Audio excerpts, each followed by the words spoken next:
Bienvenue sur les championnats du monde 2003, nous sommes le 12 octobre à Hamilton au Canada sur un circuit long de 12,4 km, un circuit plutôt urbain avec deux petites bosses, 260,4 km au programme et vous voyez sur votre écran la constitution de la première véritable échappée du jour avec le néerlandais Morenhout rejoint par un colombien Peña et par un norvégien Vestal. Du côté des formations à suivre, on compte sur l'Italie de Paolini, Bettini, Frigo, Casagrande et Nardello, l'Espagne de Freire, déjà deux fois champion du monde en 99 et 2001, Valverde, Astarloa et Mancebo, la Belgique avec Peter Van Petegem et le jeune Tom Bonnen, ou encore l'Allemagne de Sabel, Kester et Wegman et les États-Unis de Rodriguez, Landis et Jülich.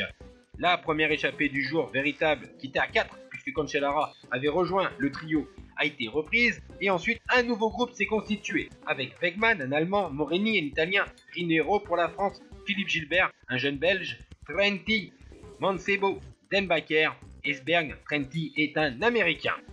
Derrière, le peloton va réagir, on va reprendre les hommes de tête et on va assister à environ une cinquantaine de kilomètres de l'arrivée à une nouvelle attaque de l'équipe nationale belge, composée de nombreux jeunes coureurs autour de Peter Van Petegem. C'est Jurgen Van Koolen qui va attaquer tout d'abord en solitaire. Le coureur belge va être rejoint un peu plus loin par un nouveau Suisse, par Insberg, et le duo va avoir une petite avance sur le peloton, mais c'est une course en circuit, c'est un championnat du monde, on ne laisse pas partir comme ça des coureurs loin d'être des outsiders, et donc ils vont être repris par un peloton. On voit l'équipe d'Allemagne et l'équipe d'Italie et l'équipe des États-Unis. À l'avant, on a neutralisé l'offensive. Maintenant, place au dernier tour où Peter Van Petegem, vainqueur de Paris-Roubaix et du Ronde, deuxième des championnats du monde en Valkenburg en 98, accélère. Il est suivi comme son ombre par Bettini, deuxième en 2001 et vainqueur de la Classica San Sébastien et de Milan-San Remo. Dans ce groupe, il y a aussi Michael Bogert, le néerlandais, un ancien champion du monde, Oscar Kamenzin, c'était en 98,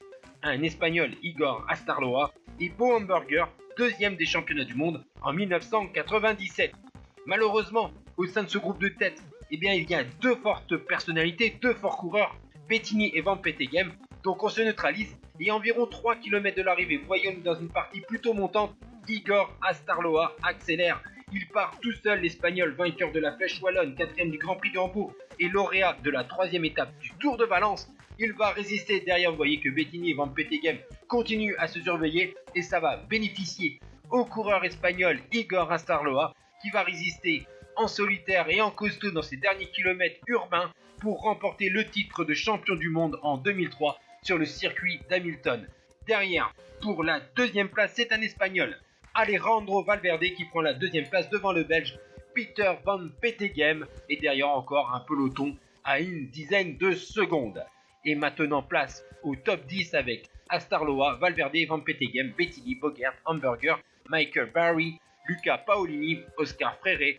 Yannick Tombach.